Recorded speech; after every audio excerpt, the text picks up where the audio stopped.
जय हिंद दोस्तों, मैं सतीश स्वागत करता हूं आपके channel exam practice with Satish में। तो ईवीएस पर्यावरण प्रैक्टिस सेट का ये अगला पार्ट जो कि हम आज सॉल्व करने वाले हैं, प्रैक्टिस सेट नंबर 3।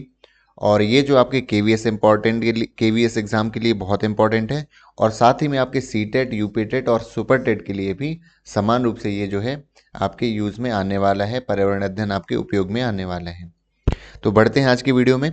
आज की वीडियो का पहला प्रश्न है कि झारखंड के पूर्व में कौन सा राज्य स्थित है। बिल्कुल, ये जो आपको 28 राज्य ना मैप एकदम याद होना चाहिए, क्योंकि इससे भी कभी कभी सवाल पूछ लिए जाते हैं। तो इसका जो सही उत्तर वह है पश्चिम बंगाल है। आपको कभी ये नहीं सोचना है कि पश्चिम बंगाल है तो पश्चिम में होगा। आपके जो नॉर्थ ईस्ट में जो ईस्ट तरफ जो है भारत के रहता है, जनरली आपको पता भी होगा। तो चलिए इसको मैप के थ्रू भी समझने की कोशिश करते हैं। आप देख सकते हैं कि मैप दिख रहा होगा आपको। तो यहाँ पर ये झारखंड है। तो झारखंड के आपको नॉर्थ में दिख रहा होगा एक वेस्ट बंगाल है ना। तो झारखंड के ईस्ट में जो है, पूर्व में पश्चिम बंगाल ये राज्य है। उत्तर की बात करें तो बिहार है, दक्षिण में उड़ीसा है, और पश्चिम में दो राज्य हैं। एक उत्तर पश्चिम जो कि उत्तर प्रदेश है, और जो कि दक्षिण पश्चिम जो कि छत्तीसगढ़ आता है। ये सिर्फ एक एग्जाम्पल था। आपको थोड़ा सा मैप की प्रैक्टिस कर लेनी है। मार्केट से एक ब्लैंक मैप आते हैं जिसमें खाली राज्य के मैप बने रहते हैं, उनको आपको फिल करना है खुद से। दो चार बार आप फिल करेंगे तो एक बहुत अच्छी पकड़ बन जाएगी आपके मैप वाले पोर्शन में। चलिए बढ़ते हैं वीडियो में अगले प्रश्न की ओर। तो अगला प्रश्न है कि गर्म प्राणी वह होते हैं, warm blooded animals are those which, जिसमें असमताप होता है, गर्म रक्त होता है, परिवेश के साथ शरीर के तापमान को बदलते हैं, निरंतर शरीर का तापमान बनाए रखते हैं। तो इसका जो सही उत्तर है कि जो वार्म ब्लडेड होते हैं तो उनका वार्म ब्लड नहीं होता है, वो मेंटेन कांस्टेंट ब्लड टेम्परेचर। तो जो कुछ जो पक्षी पाए जाते हैं आपके, जो ममाल्स यानी कि स्तनधारी रहते हैं, उन सभी में क्या है कि ये जो है वार्म ब्लडेड या गर्म रक्त वाले प्राणी होते हैं। क्योंकि इनका जो यदि वातावरण में चेंज आता है लेकिन उनके शरीर के तापमान में चेंज नहीं आता है ना। तो जैसे मानव भी हो गया, मानव का भी क्या रहता है, यदि वातावरण चेंज करेगा तो उसके शरीर का तापमान वही रहेगा जो सामान्य तापमान होता है। लेकिन जो कुछ ऐसे होते हैं जो कोल्ड ब्लडेड कहलाते हैं, ठंडे रक्त वाले कहलाते हैं। वो क्या करते हैं, तो यदि ठंडे स्थान में चले जाएंगे तो उनका रक्त कैसा ठंडा हो जाएगा, यदि गर्म स्थान में चले जाएंगे तो गर्म हो जाएगा। इसमें जैसे मछली आपकी, फिश आते हैं, रेप्टाइल्स, सरीसृप आ गए आपके, और जो एम्फीबिया, उभयचर जो दोनों में रहते हैं, और जो कीट जो आपके इंसेक्ट्स रहते हैं। तो ये जो हैं ये आपके कोल्ड ब्लडेड आपके एनिमल्स कहलाते हैं। बढ़ते हैं अगले प्रश्न की ओर। अगला प्रश्न है कि निम्नलिखित में से सही गलत का निशान लगाना है अपन को। तो प्रयोगशाला में जीवाश्म ईंधन बनाए जाते हैं। आपको फॉसिल फ्यूल्स पता होगा, जैसे पेट्रोलियम निकलता है। तो कैसे निकलता है, हजारों साल जब पृथ्वी में अंदर दबे रहते हैं अवशेष जीवों के, तो बहुत ज़्यादा प्रेशर के कारण और ऊर्जा के कारण क्या होता है, वो बदल जाते हैं पेट्रोलियम में, कोक में। ठीक है। तो लेकिन ये प्रयोगशाला में संभव नहीं है, इसलिए ये क्या हो जाएगा, गलत हो जाएगा। सीएनजी पेट्रोल की तुलना में अधिक प्रदूषणकारी है। जो सीएनजी है पॉल्यूटेड है, तो ये बिल्कुल नहीं है। आपको पता है सीएनजी, आप कभी बड़े शहरों में जाइए, दिल्ली में, वहाँ पर सीएनजी का बहुत ज़्यादा यूज होता है पेट्रोल की जगह, क्योंकि एक तो सस्ती भी है और दूसरा क्या है, वो उसमें पॉल्यूशन बहुत कम होता है। कोक कार्बन का शुद्ध रूप है, बिल्कुल ये ठीक है, ये शुद्ध रूप होता है। कोल तार, जो कि कोल तार आपको पता होना चाहिए, सड़कों, जब सड़क बनाई जाती है वहाँ यूज़ किया जाता है, और विभिन्न पदार्थों का मिश्रण होता है। मिट्टी का तेल जीवाश्म ईंधन नहीं है, फॉसिल फ्यूल तो केरोसिन होता है, क्योंकि ये भी उसी प्रक्रिया से पेट्रोलियम के थ्रू ही, एक आपको पता होगा एक प्रभाजी आसवन होता है उसमें ये निकलता है। तो ये जो है जीवाश्म ईंधन नहीं है, ये गलत हो जाएगा। तो ए बी ई गलत हो गए आपके, और सी डी सही हो गए। तो ए बी ई गलत हैं और सी डी आपके सही उत्तर हो जाते हैं, इसलिए आपका option number 4 is the correct answer. आगे देखते हैं, मानव निर्मित आपदा एक उदाहरण क्या है। मानव निर्मित आपदा का एक उदाहरण क्या है। तो भूकंप पता है, वो नेचुरल रूप से आते हैं। सुनामी भी नेचुरल रहती है। भूम विचल का मतलब लैंडस्लाइड, जो कि उत्तराखंड इलाकों में ज़्यादा रहती है। तो आपका जो केमिकल डिजास्टर है, रासायनिक आपदा है, ये एक मानव निर्मित आपदा कहलाती है। बढ़ते हैं अगले प्रश्न की ओर। निम्न के कारण क्षारीयता के साथ साथ प्राकृतिक जल की कठोरता भी होती है। Along with the alkaline, natural water also has hardness due to calcium carbonate, calcium bicarbonate, magnesium carbonate. तो ये सब सही है। तो जिन इलाकों में, एरिया में ये सब पाए जाते हैं पानी में, तो वहाँ का पानी कैसा हो जाता है आपका? हार्ड वाटर कहलाता है, कठोर कहलाता है। उसकी पहचान कैसी रहती है? उसमें आप कोई भी डिटर्जेंट आप मिलाएंगे, साबुन मिलाएंगे, उसमें झाग नहीं आता है। तो आप क्या समझ जाते हैं वो जो है कैसा है? वो एक हार्ड वाटर है। इसको दूर करने के उपाय भी पूछे जाते हैं कि एक उबालना हो जाता है आपका, है ना। तो और यदि बात करें कि इनकी कठोरता जो दूर करने की और एक परम्यूटेशन विधि रहती है, जिसको आप जियोलाइट का यूज़ करके जो किया जाता है, तो वो परम्यूटेशन विधि कहलाती है। यदि एग्ज़ाम में आए तो आप इसका आंसर लगा सकते हैं। बढ़ते हैं अगले प्रश्न की ओर। अगला प्रश्न है कि कौन सा युग्म जो है गलत सुमेलित है? तो ऑप्शन देखते हैं आपके। इसका है ऑप्शन है कि कोर जो है पृथ्वी की अंतरिम परत या फिर इंटरमोस्ट लेयर ऑफ द अर्थ होती है। इसके बाद अगला देखते हैं, खनिज जो है निश्चित रासायनिक संरचना होती है। चट्टानें खनिजों या खनिज पदार्थों का समुच्चय होता है। चौथा है कि सिलिकॉन मैग्नीशियम और एल्युमिनियम से मिलकर के बना होता है। तो ये जो कोर होती है, अंतरिम परत होती है, आपको पता है बिल्कुल अंदर की होती है ना, ऊपर पट्टी, उसके बाद आता है आपका मेंटल, फिर कोर आता है। खनिज जो है खनिजों की रासायनिक संरचना होती है, सही है। चट्टानें खनिज पदार्थों का समुच्चय है। तो गलत कौन सा है? ये है आपका ऑप्शन नंबर 4। इसको आपको पता होगा कि सीएल सीमा निफे, जैसे आपका भूपर्पटी मेंटल और क्रोड को यही कहा जाता है। तो सीएल ऊपर वाली को, तो जो भूपर्पटी है वो किससे मिलके बनी होती है? सीएल का मतलब है सिलिका और एल्यूमिनियम से, उसमें मैग्नीशियम नहीं होता है। तो ऑप्शन नंबर जो 4 है ये सही हो जाएगा, क्योंकि यही एक गलत सुमेलित है। अब आपको देखना है अगला प्रश्न है, रक्त समूह ओ वाले पुरुष का विवाह रक्त समूह ए वाली महिला से हो जाता है, तो उनके पहले बच्चे का रक्त समूह ओ होने की कितनी संभावना है? तो एक का ओ है और एक का यदि ए हो जाता है, तो आपका कॉम्बिनेशन जो बनता है वो ये बनता है कि या तो ओ होगा या फिर बच्चे का ए होगा। तो 50-50% आपका कॉम्बिनेशन बनता है। ये आपको निकालना आना चाहिए फैक्टर। कभी कभी यदि ए बी होता है और किसी का ओ होता है ना, तो ए का यदि ओ, तो या तो ए होगा या फिर इसका बी हो जाता है। तो इस तरह से आपको निकालना आना चाहिए। तो इसका क्या है, 50% संभावना होती है। इसको डिटेल में भी आप पढ़ सकते हैं। खेती की प्रक्रिया के अनुसार निम्नलिखित विकल्पों के अनुक्रम में व्यवस्थित कीजिए। Arrange the following option in the sequence as the process of farming.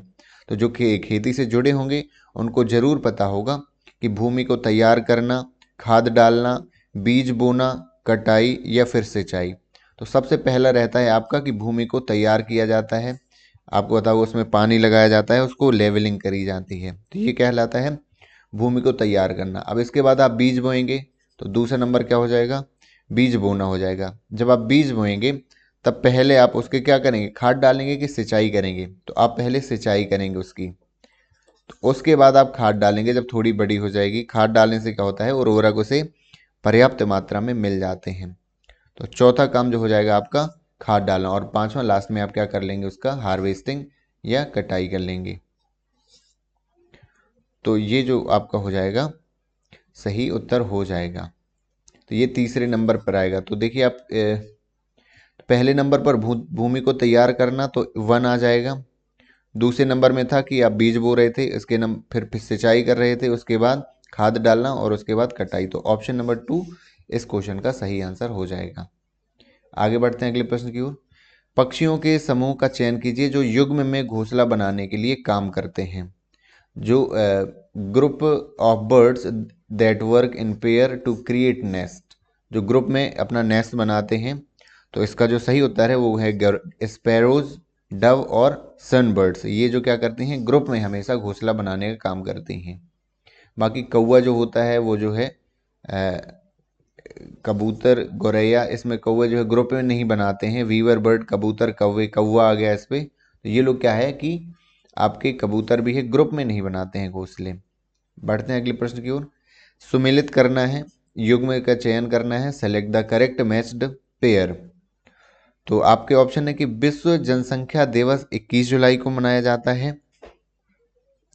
तो इसमें आपको पता होना चाहिए कि जो विश्व जनसंख्या दिवस होता है वो आपको अच्छे से पता होगा 11 जुलाई को मनाया जाता है। इसके बाद विश्व पर्यावरण दिवस, ये जो एनवायरमेंट डे सबको ही पता रहता है, ये 5 जून को मनाया जाता है, तो ये भी एक गलत हो गया। अब बात करें जैव विविधता दिवस, तो ये मनाया जाता है आपका आपका किसमें, 22 मई में। तो ये जो क्या है, ये इसका सही उत्तर हो जाएगा। 22 मई को जैव विविधता या बायोडाइवर्सिटी डे मनाया जाता है। विश्व वन दिवस की बात करें तो विश्व वन दिवस जो है 21 सितंबर को नहीं मनाया जाता है, ये मनाया जाता है आपका 28 नवंबर। कोई क्या हुआ था 28, तो ये जो 28 नवंबर को एक समिति गठित हुई थी जो कि क्या है, अंतर्राष्ट्रीय महासभा, इस दिन निर्णय लिया गया था। तो इसका जो सही उत्तर है ये है आपका 21 मार्च। 21 मार्च को क्या मनाया जाता है, विश्व वन दिवस मनाया जाता है। तो इसका जो चूंकि सही हमें बताना था तो ऑप्शन नंबर 3 इस क्वेश्चन का क्या है, सही आंसर हो जाता है। बढ़ते हैं अगले प्रश्न की ओर। तो अगला प्रश्न है कि संकटग्रस्त प्रजातियों की विभिन्न श्रेणियों को एक क्रम में लिखा जाता है, तो सही क्रम क्या होगा। तो डिफरेंट कैटेगरी है, जो कि विलुप्त प्रजातियां हैं, संकटग्रस्त जातियां हैं, उनको क्या क्रम क्या होना चाहिए। तो पहला है इसका जो मैं बता दूं, इसका पहला है रेयर यानी दुर्लभ होते हैं, फिर वल्नरेबल यानी कमज़ोर कहलाते हैं, फिर आते हैं लुप्त प्राय में, फिर विलुप्त में। जब कोई भी उसकी प्रजाति नहीं बचती तो वो एक विलुप्त में कहलाते हैं, विलुप्त जाति कहलाती है, एक्सटिंक्ट कहलाती है आपकी। तो ये आपका 4th नंबर आपका सही उत्तर हो जाएगा। आगे देखते हैं, उस महिला भारोत्तोलक जो कि वेट लिफ्टर है जिसने अंतर्राष्ट्रीय खेल प्रतियोगिताओं में 29 पदक जीते हैं, तो इसका जो सही इसका नाम है वो है कर्डम मल्लेश्वरी। आपको पता होगा ओलंपिक में इसने 29 जो है पदक जीते हैं, और ये बिलोंग कहाँ से करती हैं, ये जो है आंध्र प्रदेश से बिलोंग करती हैं। कभी कभी पूछ लिया जाता है, जो बहुत फेमस हस्तियाँ होती हैं वो पूछ लिया जाता है कि वो कहाँ से बिलोंग करती हैं। अब बढ़ते हैं अगले प्रश्न की ओर। इसी में यदि हम अगले ऑप्शन देख लें कि बछेंद्री पाल, तो माउंट एवरेस्ट चढ़ने वाली पहली भारतीय महिला थी। तो ये भी आपको याद करना है कि माउंट एवरेस्ट चढ़ने वाली जो है भारत की प्रथम महिला थी। सुनीता विलियम्स का भी आपने नाम सुना होगा कि सुनीता विलियम्स जो है अंतरिक्ष यात्री थी, भारतीय मूल की पहली अंतरिक्ष से जाने वाली। तो इंडियन थी और स्पेस में गई थी ये अंतरिक्ष यात्री, भारतीय तरफ से, नासा की ओर से वैसे गई थी नासा में, लेकिन इंडिया का उसने प्रतिनिधित्व किया था, सुनीता विलियम्स। तो ये इसका सही आंसर हो जाएगा। बढ़ते हैं अगले प्रश्न की ओर। तो अगला प्रश्न है कि सवाना एक घास का मैदान है।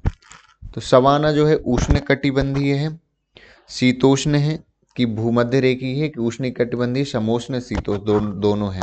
तो ये आपको मैं मैप के थ्रू बताने की कोशिश अभी करूंगा। तो इसका जो सही उत्तर है वो है उष्णकटिबंधीय, ट्रॉपिकल होता है यहाँ पर। तो देख लेते हैं मैप में कि जो सवाना है घास का मैदान वो कहाँ पर है। आप देख सकते हैं ये कुछ मैप बना हुआ है हमारा। तो इसमें जो सवाना है ये आपका अफ्रीका में है। तो आपको मैं बता दूं कि उष्ण कटिबंधीय जो जलवायु है कर्क और मकर इसके बीच की कहलाती है आपकी ट्रॉपिकल कहलाती है, उष्ण कटिबंधीय। इसके बाद एक और इसमें आप रेखा खींचें तो ये रेखा कितनी है, 66 सही 1/2, और नीचे दक्षिण में भी आप साउथ में खींच सकते हैं, कितनी, 66 सही 1/2 डिग्री की। तो अब जो ये कहलाएगी क्या, शीतोष्ण कटिबंधीय। तो ये आपको ऐसे याद रखना है। तो आपका सवाना कहाँ पर है, दक्षिण अफ्रीका में। कई बार क्या है इनका पूछ लिया जाता है, और ईवीएस में कई बार पूछा भी गया है कि प्रेरी के घास के मैदान कहाँ पाए जाते हैं। तो देख सकते हैं आप उत्तरी अमेरिका में है, टुंड्रा भी उत्तरी अमेरिका में है, लानोस जो है, कंपास, पंपास और सेलवास ये किस में है, ये दक्षिण अमेरिका में है। यदि बात पर करें वेल्ड्स की, तो वेल्ड्स जो है ये भी आपके किस में है, ये अफ्रीका का दक्षिणी पार्ट है, तो दक्षिण अफ्रीका में है। और जो डाउन्स हैं, तो डाउन्स आप ऐसे याद कर सकते हैं कि डाउन्स जो है ये साउथ में है, इसलिए ये किस में है, ऑस्ट्रेलिया में है। तो ये आपको क्या करना है, याद रखना है। हम बढ़ते हैं अगले प्रश्न की ओर। तो हमारा अगला प्रश्न है कि समुद्र में उच्च ज्वार और निम्न ज्वार का क्या कारण है। तो उच्च ज्वार और निम्न ज्वार जो है वो ज़्यादातर जो है उसका क्या लगता है, चंद्रमा का गुरुत्वाकर्षण, मंगल का तो होगा नहीं, पृथ्वी का। तो ये जो है सूर्य और चंद्रमा दोनों का होता है, लेकिन ज़्यादा जो होता है, ज़्यादा पावरफुल चंद्रमा का होता है। Gravitational pull of the moon, क्योंकि मून जो है पास में होता है, उसके गुरुत्वाकर्षण के कारण उच्च ज्वार और निम्न ज्वार आते हैं। अब देख सकते हैं, मैं दिखाऊं आपको पिक्चर में, तो ये आप देख सकते हैं, ये एक स्थिति है, ये उच्च ज्वार और निम्न ज्वार वाली स्थिति है। मैं इसको थोड़ा स्क्रीन को बड़ा कर देता हूं। आप देख सकते हैं कि यहाँ पर एक सूर्य है, चंद्रमा है, एक सीध में जब आ गए तब दोनों का गुरुत्वाकर्षण लग जाता है, लेकिन ज़्यादा किसका लगेगा, चंद्रमा का। तो इसलिए उच्च ज्वार आता है पृथ्वी में। उच्च ज्वार का मतलब पानी का बहुत अधिक ऊंचाई तक आना समुद्र में, और वापस जाना क्या है, भाटा कहलाता है। तो निम्न ज्वार क्या है, जब इधर देखिए, इधर पर निम्न ज्वार आएगा, कम कम लहरें आएंगी। जब बड़ी लहरें आती हैं, बड़ी लहरों के साथ पानी आता है, उसको उच्च ज्वार कहा जाता है। तो उम्मीद है समझ में आ गया होगा। इसमें चंद्र, यदि आपके दोनों ऑप्शन है तो दोनों सही हो जाएंगे, लेकिन अलग अलग दिया है तो चंद्रमा का गुरुत्वाकर्षण जो है ज्वार भाटा का कारण बनता है, ये इसका सही उत्तर हो जाएगा।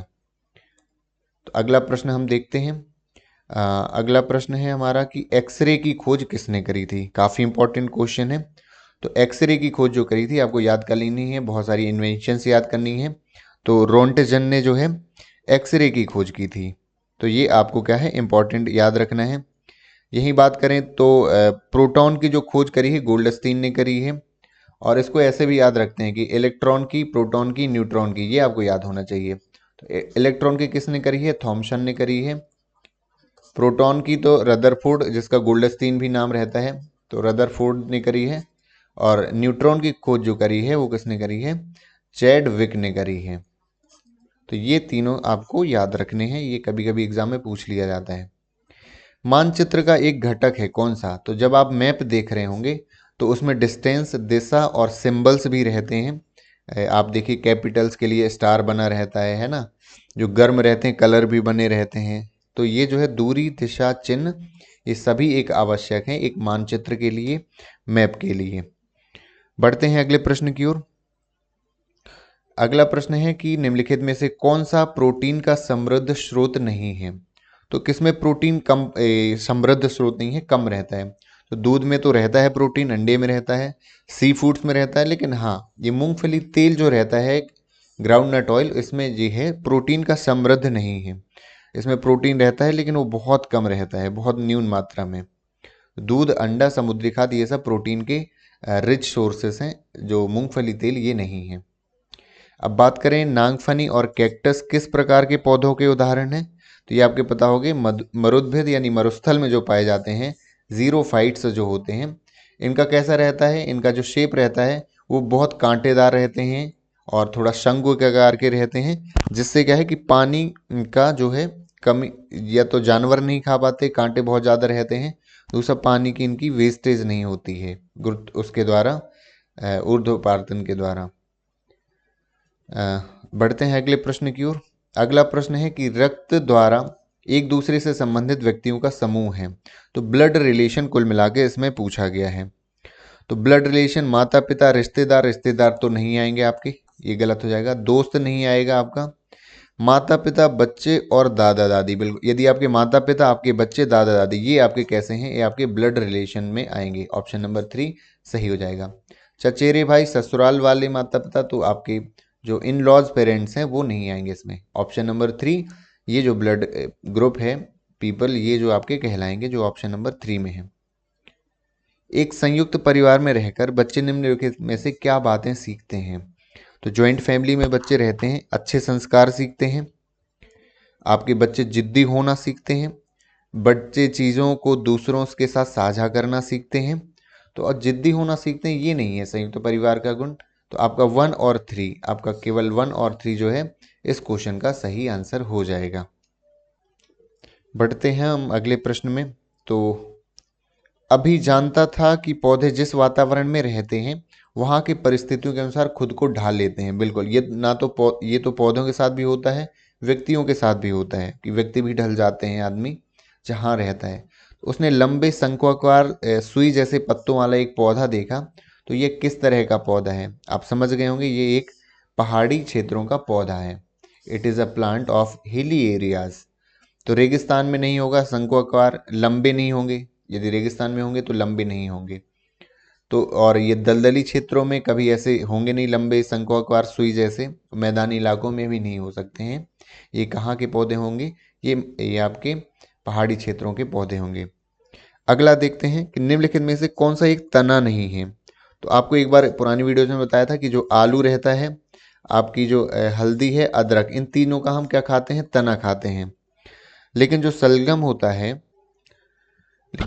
होता है इसका जो हम रूट वाला पार्ट खाते हैं, आपको मैंने बताया था सलगम, मूली भी है और जो गाजर है, ये क्या है? इसका हम रूट से जो है वही खाने के रूप में हम इसका प्रयोग में लाते हैं।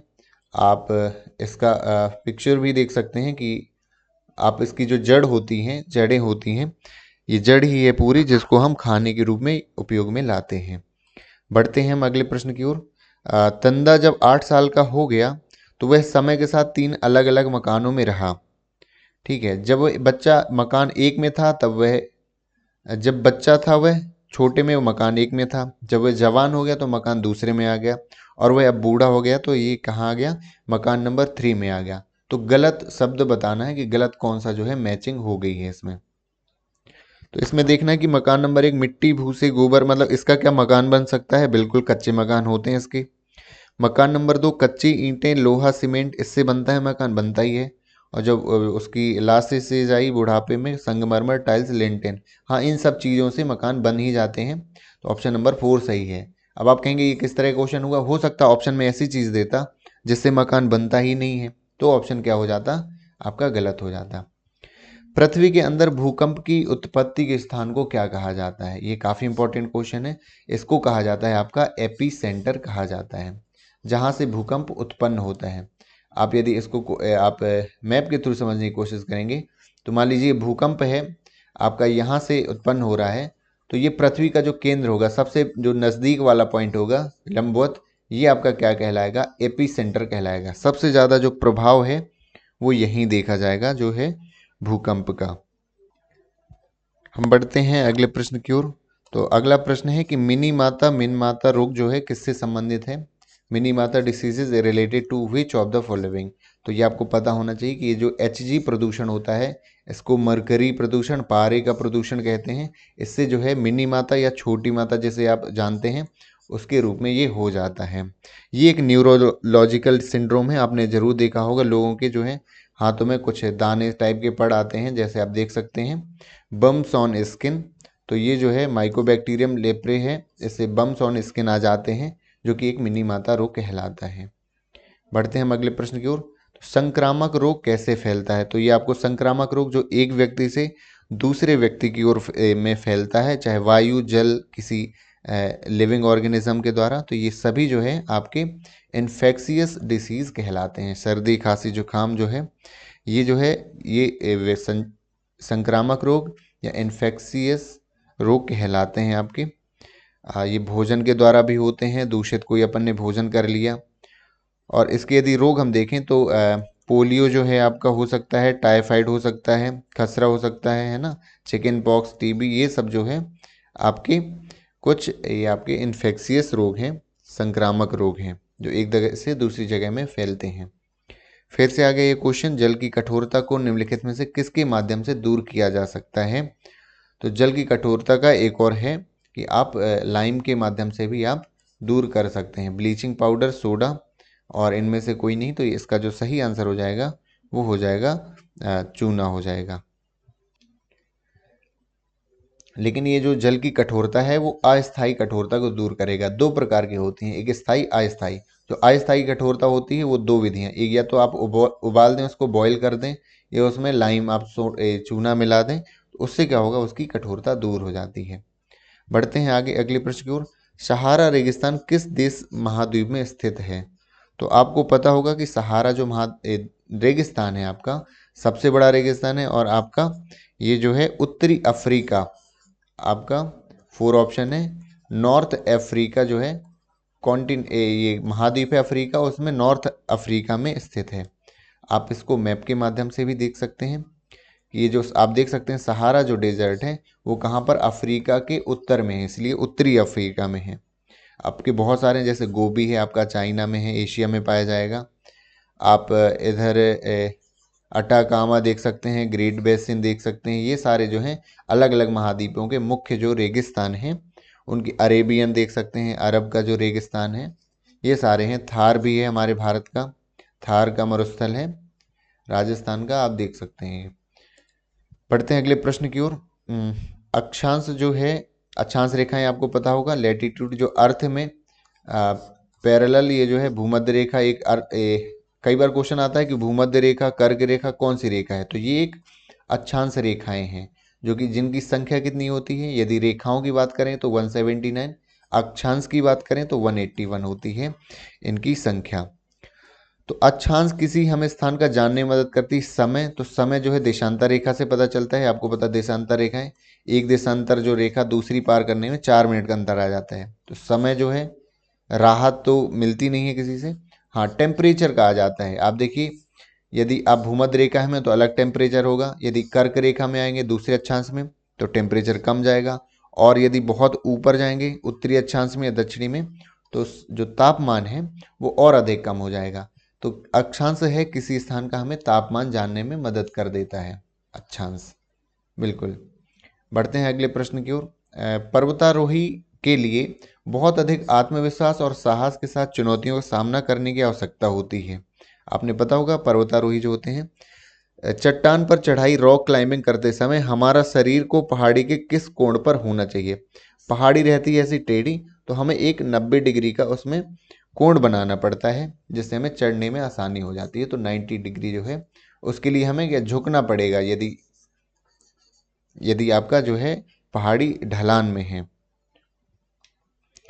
तो इसका सही आंसर हो जाएगा आपका 90 डिग्री। रॉक क्लाइंबिंग आपको पता होगी, रॉक्स जो ऐसी रहती हैं, एक पर्वतारोही इसमें रस्सी के द्वारा चढ़ने की कोशिश करता है, तो उसका मान लीजिए ये शरीर है, तो उसके पैर और शरीर के बीच में कैसा होगा, आपका 90 डिग्री का एंगल बनाना पड़ेगा कमर के थ्रू।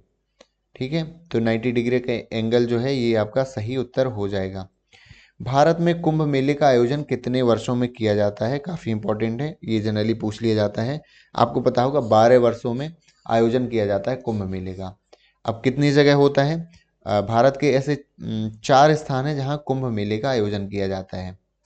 आप देख पा रहे होंगे, ये जो हरिद्वार का कुंभ है, ये उज्जैन कुंभ है, प्रयाग कुंभ है, और ये जो नासिक कुंभ है।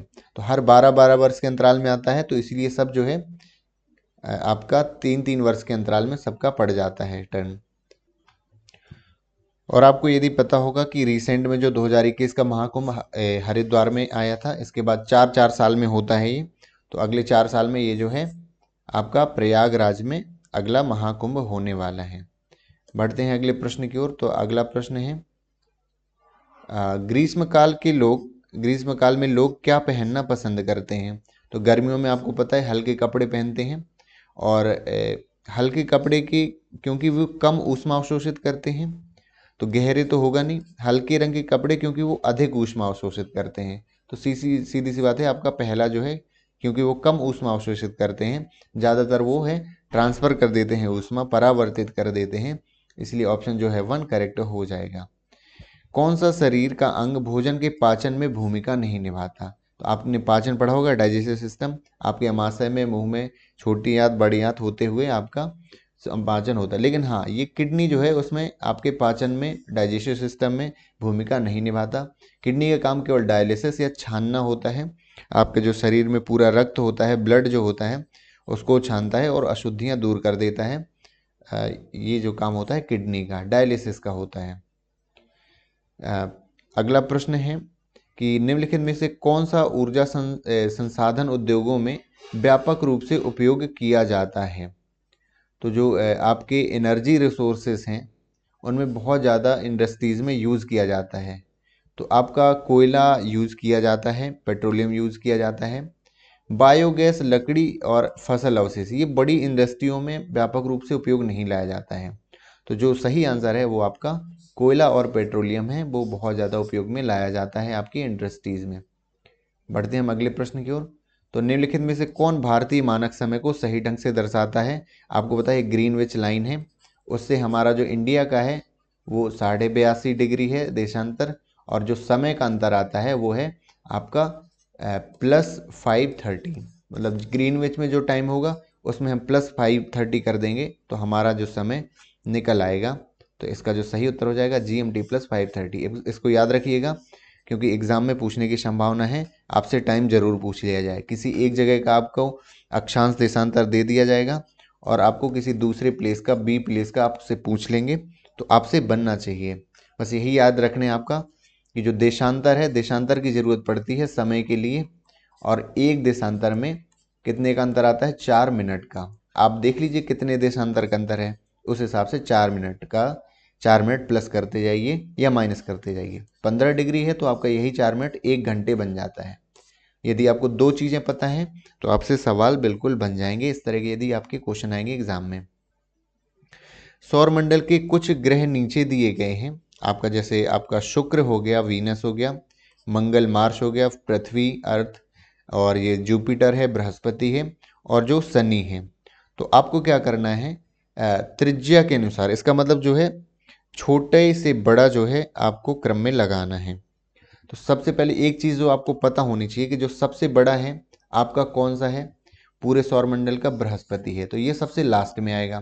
तो जो डी है सबसे लास्ट में, बाकी तो कैंसिल यहीं हो जाते हैं।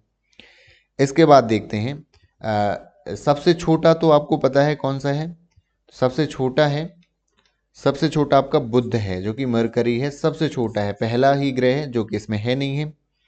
इसके बाद आता है आपका मंगल, तो जो बी नंबर है, बी आना चाहिए पहले, तो बी है आपका। आगे देखते हैं ए आएगा इसके बाद, इसका जो सही उत्तर यही है। मंगल के बाद आता है शुक्र जो कि वीनस आता है, मंगल शुक्र। इसके बाद बात करें, पृथ्वी रहता है, शुक्र से बड़ा है, मंगल और शुक्र से बड़ा है पृथ्वी, सी नंबर जो है। इसके बाद आ जाएगा शनि, और सबसे बड़ा हो गया बृहस्पति। इसको पिक्चर के थ्रू भी हम समझ सकते हैं। एक पिक्चर में आपको यदि दिखाऊं, ये हमारा सोलर सिस्टम है, इसमें यदि प्लेनेट की बात करें तो आपका पहला कैसा है, बुध है, शुक्र है, पृथ्वी है, फिर मंगल है, फिर ये कैसा है, ये बृहस्पति है, शनि है, अरुण, वरुण, यूरेनस और नेपच्यून। अब यदि इनमें छोटे से बड़े के क्रम में हम लगाएं तो पहला आ जाता है, पहला नंबर हम देंगे बुध ग्रह को, ये जो पहला हो जाएगा सबसे छोटा है इसलिए बुध आ जाएगा। दूसरे नंबर पर आ जाएगा आपका मार्स या मंगल, ये जो दूसरे नंबर पर कौन सा है, मंगल, इसको लाल ग्रह भी कहते हैं। तीसरे नंबर पर आ जाएगा शुक्र, ये तीसरा आ जाएगा, और चौथे नंबर पर ये पृथ्वी। तो अपने जो इनको कौन सा कहा जाता है, पार्थिव ग्रह भी कहा जाता है इन चारों को, क्योंकि इनकी संरचना पृथ्वी के समान है और ये पृथ्वी के पास है। बाकी के ये जो चार ग्रह हैं इनको जोवियन ग्रह भी कहते हैं कि उनकी इनकी संरचना जो है बृहस्पति के समान है। अब देखिए ये चार हो गए। पांचवें नंबर पर जो ग्रह है आपका नेपच्यून, या ये आ जाएगा। आप देख सकते हैं इससे सब, अब इनमें सबसे छोटा कौन सा है, ये है। नेपच्यून के बाद इससे बड़ा ये है तो ये छठवां जाएगा। इसके बाद शनि जो है सातवां, और ये आठवां। तो ये जो है ग्रहों का छोटे से बड़ा बढ़ते हुए क्रम में इनका क्रम है। यदि आपको बात करी जाए दूरी के अनुसार सूर्य से, तो पहला आपको दूरी के अनुसार ही याद करना है, बुध, शुक्र, पृथ्वी, मंगल, फिर आपका बृहस्पति, शनि, अरुण, वरुण। आपने नेपच्यून, प्लेटो, यूरेनस और नेपच्यून ऐसे याद किया होगा। उम्मीद है आपको समझ में आ गया होगा। बढ़ते हैं हम अगले प्रश्न की ओर। हमारा अगला प्रश्न है कि जल बहुत कीमती है, इसकी एक एक बूंद मायने रखती है, इसका संरक्षण किया जाना चाहिए। तो पानी बचाने के विभिन्न तरीके क्या है, ये बिल्कुल आपका लॉजिकल क्वेश्चन है, आप खुद से ही सोच करके लगा सकते हैं। दांत साफ करते समय नल चालू रखना गलत हो जाएगा। दिन में 2 बार स्नान करना, ये भी गलत है आपका, इससे जल संरक्षण नहीं होगा। विभिन्न गतिविधियों में पानी का पुनः उपयोग करना, बिल्कुल ये हो सकता है कि जल का आप रीयूज कर सकते हैं, जो कि सही हो जाएगा। पानी कम पीना, बिल्कुल ये तो कहीं से होगा नहीं कि आप पानी कम पिएंगे, है ना, तो आपका जल संरक्षण हो जाएगा, तो ये तो गलत ही उत्तर है। बढ़ते हैं अगले प्रश्न की ओर। केशीन जो है, केशीन किस में पाया जाता है? तो केशीन एक प्रोटीन है, तो किस में पाया जाता है, तो ये जो है आपके दूध में पाया जाता है। इसी के कारण जो है दूध का रंग जो होता है वाइट होता है, सफ़ेद होता है ना। यदि इसी कैरेट में जो है, आपको अलग अलग वर्णक याद करने पड़ेंगे, कैरेट में जो है कैरोटीन पाया जाता है, तो इस तरह याद कर लेना है। आपका जो केसीन का सही उत्तर हो जाएगा, आपका क्या हो जाएगा, दूध सही आंसर हो जाएगा। उम्मीद है आपको वीडियो पसंद आई होगी, काफ़ी कुछ आपको नॉलेज, कुछ नए क्वेश्चन सीखने को मिले होंगे और आपको पता लग गया होगा कि आपका कौन सा टॉपिक जो है वीक है, कौन सा आपका स्ट्रॉन्ग पोर्शन है। उस हिसाब से आप इनको डिटेल में भी थोड़ा थोड़ा पढ़ सकते हैं। तो मिलते हैं अगली वीडियो में। Thank you so much for watching this video.